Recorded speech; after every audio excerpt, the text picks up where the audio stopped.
కాంగ్రెస్ ప్రభుత్వం ప్రవేశపెట్టిన బడ్జెట్ తెలంగాణ రాష్ట్ర ప్రజలకు ఏమాత్రం ఉపయోగపడదన్నారు మాజీ ఎమ్మెల్యే గండ్ర వెంకటరమణారెడ్డి. భూపాలపల్లి జిల్లా కేంద్రంలోని బీఆర్ఎస్ పార్టీ కార్యాలయంలో మీడియా సమావేశంలో మాట్లాడారు. అన్ని వర్గాల ప్రజలను మరోసారి మోసం చేసిందని అన్నారు. 6 గ్యారెంటీల అమలుకు బడ్జెట్లో తగిన ప్రాధాన్యత ఇవ్వలేదని ఎద్దేవా చేశారు. ఎంతో ఆశతో ఎదురు చూస్తున్నాం. రాష్ట్ర ప్రభుత్వం ప్రవేశపెట్టేటువంటి బడ్జెట్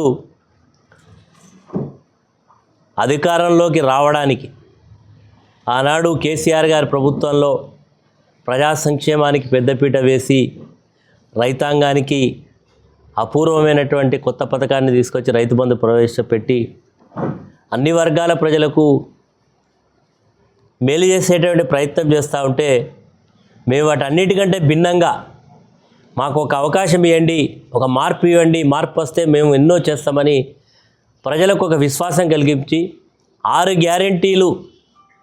గ్యారెంటీ కార్డు కొట్టి ఆ కార్డులన్నీ కూడా ఇంటింటికి పంచి తద్వారా జరిగినటువంటి ఎన్నికల్లో ప్రజల యొక్క విశ్వాసాన్ని తీసుకొని ఈనాటి ప్రభుత్వం అధికారంలోకి వచ్చింది. ఏ ప్రభుత్వానికైనా 5 బడ్జెట్లు ప్రవేశపెట్టే అవకాశం ఉంటుంది. నిన్న ప్రవేశపెట్టినటువంటి బడ్జెట్ 3వ బడ్జెట్ అంటే 60% ఆఫ్ ది టెన్యూర్ వాళ్ళకి పూర్తయితే బడ్జెట్ పెట్టింది.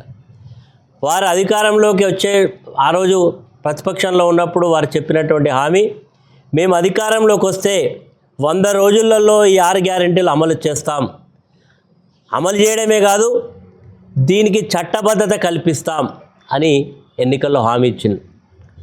మొదటి క్యాబినెట్ మీటింగ్లో చట్టబద్ధత తెచ్చినట్టే, ఫైల్ నోట్ వచ్చినట్టే, ఫైల్ మీద సంతకం పెట్టినట్టే ఒక డ్రామా నడిపిండు. అయిపోయింది, అధికారంలోకి వచ్చిండ్రు, హామీలన్నీ గాలికి వదిలేసిండ్రు. ఈరోజు నిన్న పెట్టినటువంటి బడ్జెట్లో మేమంతా కూడా ఆశగా ఎదురు చూస్తున్నాం. నిజంగానే ఈ ప్రభుత్వం మాట మీద నిలబడుతుందేమో, మాట ఇచ్చినటువంటి మాటను అమలు చేస్తుందేమో అని మేమంతా కూడా ఆశగా ఎదురు చూస్తే ప్రజలకు ఆశలన్నీ కూడా నిరాశలైపోయినాయి. ఏ ఒక్క హామీలు అమలు చేయడానికి కూడా బడ్జెట్లో గత సంవత్సరం కంటే కూడా కోతలతో పెట్టినటువంటి బడ్జెట్. గత సంవత్సరం ఇందిరమ్మ ఇళ్ళకు పెట్టినటువంటి బడ్జెట్కు ఈ సంవత్సరానికి బడ్జెట్కు అసలు పొంతనే లేదు. అంటే ఇదొక డ్రామాలాగా ఉన్నది. మొన్న మున్సిపల్ ఎన్నికల్లో, గ్రామ పంచాయతీ ఎన్నికల్లో గెలవడానికి ఇక్కడ ఉండేటువంటి ప్రజాప్రతినిధులు హామీలు ఇచ్చిండ్రు. మీకు ఇల్లు ఇస్తాం, ఇల్లు కట్టిస్తాం, మీరు గృహప్రవేశాలు చేసుకోవచ్చు, మాకు ఓట్లేయండి అని ఓట్లు వేయించుకున్నారు.